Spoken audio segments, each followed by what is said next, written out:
आइए सीधे ground zero का रुख करते हैं। हिंसा के सच और आज की सुबह के हालात कैसे हैं उसको बेहतर तरीके से समझते हैं ग्राउंड जीरो से पूजा मेहता। पूजा, गुड मॉर्निंग। सीमा पर विवाद, हिंसा के हालात और झड़प के हालात के बाद आज की सुबह की मौजूदा स्थिति कैसी है, तस्वीरों के जरिए साझा करें पूजा मेहता। देखिए निधि, आपको बता दें कि आज बराक वैली में 12 घंटों का बंद बुलाया गया है, क्योंकि जिस तरीके से खूनी हिंसा हुई, 6 असम पुलिस कर्मी मारे गए और एक सिविलियन की भी डेथ हुई है। उसके बाद बराक डेमोक्रेटिक फ्रंट की ओर से आज 12 घंटों का ये बंद बुलाया गया है। 3 जिलों में पड़ता है बराक वैली, करीमगंज, हलाईकंडी और काचर। मैं आपको तस्वीरों के माध्यम से दिखाना चाहूंगी। देखिए, ये पूरा इलाका जो है सन्नाटा पसरा हुआ है। सुबह 6 बजे से लेकर शाम 6 बजे तक जो है ये बंद बुलाया गया है। दुकानें बंद है, बाजारें बंद है और अगर आप सड़कों का अगर आप नजारा देखें तो यहाँ पर सन्नाटा पसरा हुआ है। साथ ही जान वाहन की जो सेवाएं हैं वो भी पूरी तरीके से ठप है। हालांकि ये बंद बुलाया गया है बराक डेमोक्रेटिक फ्रंट, जो एक रीजनल पार्टी है जो बराक वैली बेस्ड है, लेकिन पब्लिक सेंटिमेंट जो है वो इस बंद के पक्ष में है, क्योंकि जिस तरीके से ये 7 लोगों की कुल जान गई है लोगों की। कल भी हमने देखा असम के अलग अलग इलाके में प्रोटेस्ट हो रहे थे, विरोध प्रदर्शन हो रहा था। तो असम के लोगों में स्पेशली अगर सिलचर की बात करें, जो कचार जिला है, वहां पे लोगों में काफी ज्यादा आक्रोश है और सबका आरोप है मिजोरम पुलिस पर कि असम पुलिस कर्मियों पर उन्होंने गोली चलाई, साथ ही स्थानीय की भी जान चली गई। बिल्कुल पूजा, बराक डेमोक्रेटिक फ्रंट ने जिस बंद का आह्वान किया है, जिसका असर 3 जिलों में हम देख सकते हैं। आप चूंकि ग्राउंड जीरो पर मौजूद हैं, पुलिस की गश्ती कितनी आप वहां पर देख पा रही हैं, क्योंकि फोर्सेस का हैवी डिप्लॉयमेंट है। हालात को देखते हुए स्थानीय लोगों का कितना समर्थन इस बंद के आह्वान के साथ जुड़ता हुआ नजर आ रहा है, ये भी बताएं पूजा। बिल्कुल निधि, आपको बता दें अलग अलग इंटरसेक्शंस पर जो है पुलिस की यहाँ पे पेट्रोलिंग हो रही है और इस बात का खासा ध्यान रखा जा रहा है कि यहाँ पर कोई भी लॉ एंड ऑर्डर सिचुएशन नहीं हो, क्योंकि जो बॉर्डर का इलाका है वहाँ पे सिचुएशन अभी भी टेंस्ड है। क्योंकि भले ही हिंसा अभी रुक गई हो, लेकिन वहाँ पर जो स्थानीय लोग हैं जो बिल्कुल बॉर्डर से सटे हुए इलाके में रहते हैं, उनमें काफी ज्यादा खौफ है, काफी ज्यादा डर है और डर के साए में जी रहे हैं। तो असम पुलिस की ओर से ये सुनिश्चित किया जा रहा है कि आज ये जो 12 घंटों का बंद बुलाया गया है, उस बीच कोई नए स्तर से हिंसा ना हो और यहाँ पे लॉ एंड ऑर्डर सिचुएशन जो है वो बिल्कुल मेंटेन रहे। साथ ही मैं आपको ये भी बता दूं कि जिस तरीके से असम पुलिस और मिजोरम पुलिस के बीच में पहले झड़प हुई, गोली चलाई गई, 7 लोग मारे गए, उसके बाद सेंट्रल गवर्नमेंट के इंटरवेंशन से ये कहा गया था कि दोनों राज्यों की पुलिस को डिसएंगेज करना है, विड्रॉ करना है। तो फिलहाल वो उस पूरे जो डिस्प्यूटेड बॉर्डर का इलाका है वहां पे 5 कंपनी सेंट्रल पैरामिलिट्री फोर्सेस की तैनात कर ली गई है।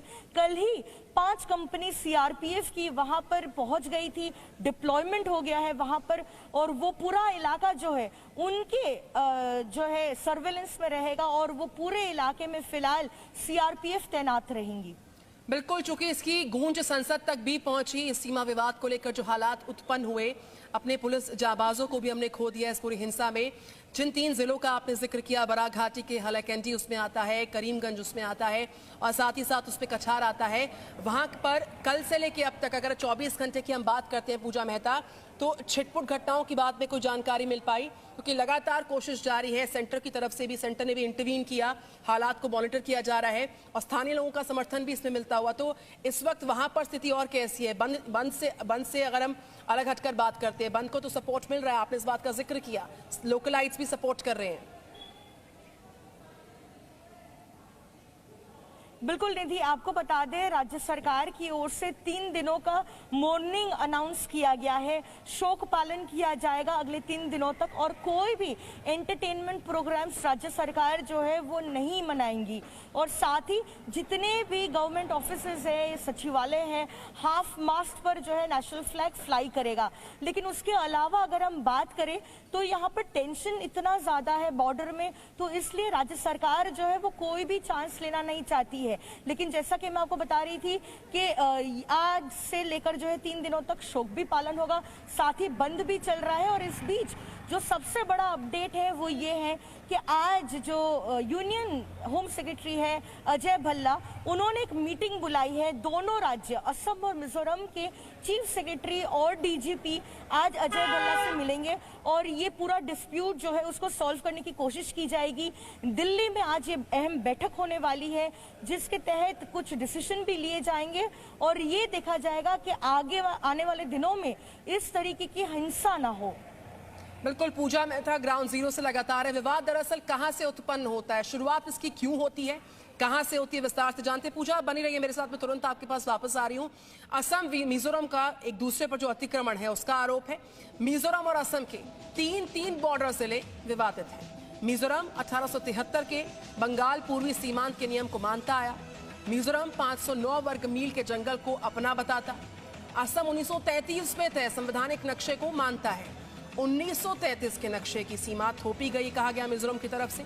परिसीमन के समय मिजोरम की राय नहीं ली गई, ये रुख मिजोरम का कायम रहा और दोनों राज्यों ने संयुक्त रूप से सीमाओं को नहीं माना।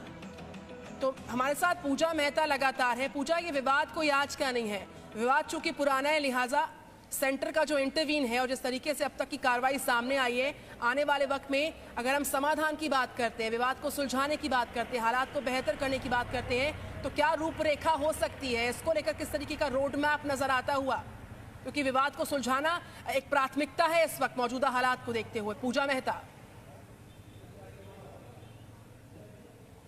बिल्कुल निधि, लेकिन एक बात साफ है कि बिना सेंटर की इंटरवेंशन ये सीमा विवाद जो है असम और मिजोरम के बीच ये सॉल्व होने वाला नहीं है, क्योंकि लगभग जो है असम की 165 किलोमीटर लंबी सीमा जो है वो मिजोरम से लगी हुई है। असम के 3 जिले कचार, हलाईकंडी, करीमगंज, मिजोरम के 3 जिले मामित, आइजॉल और साथ ही कोलासिब, ये 3 जिले जो है बॉर्डरिंग है, जहां एक तरफ असम सरकार का ये कहना है कि 1933 का जो अग्रीमेंट हुआ था वो उसके तहत स्टेटस को मेंटेन कर रहे हैं और डिस्प्यूटेड जो लैंड बाउंड्री है वो उनके राज्य में पड़ती है। वहीं दूसरी ओर मिजोरम सरकार का ये कहना है कि वो 1933 का अग्रीमेंट नहीं फॉलो करेंगी, क्योंकि तब मिजो सिविल सोसाइटी को कंसल्ट नहीं किया गया था, बल्कि 1875 में जो अग्रीमेंट किया गया था उसके तहत वो स्टेटस को मेंटेन करेंगी, जिसके तहत जो है जो डिस्प्यूटेड एरिया है वो उनके राज्य सरकार की राज्य की जो सीमा है उसमें पड़ता है। तो कुल मिलाकर दोनों राज्य सरकारें जो है वो अलग अलग एग्रीमेंट को मानती है, लिहाजा बिना सेंट्रल गवर्नमेंट के इंटरवेंशन के ये समस्या जो है उसका समाधान निकलते हुए नहीं दिख रहा। बिल्कुल पूजा, ग्राउंड जीरो से जो मौजूदा हालात हैं, जो परिस्थितियां, वो समझाने के लिए आपका इतनी बारीकी से बहुत शुक्रिया। तो असम मिजोरम पड़ोसी राज्य हैं, एक दूसरे के साथ अतिक्रमण के आरोप लगाते आए हैं, विवाद इतना बढ़ गया किस तरीके से वहाँ की भयावह तस्वीरें आई।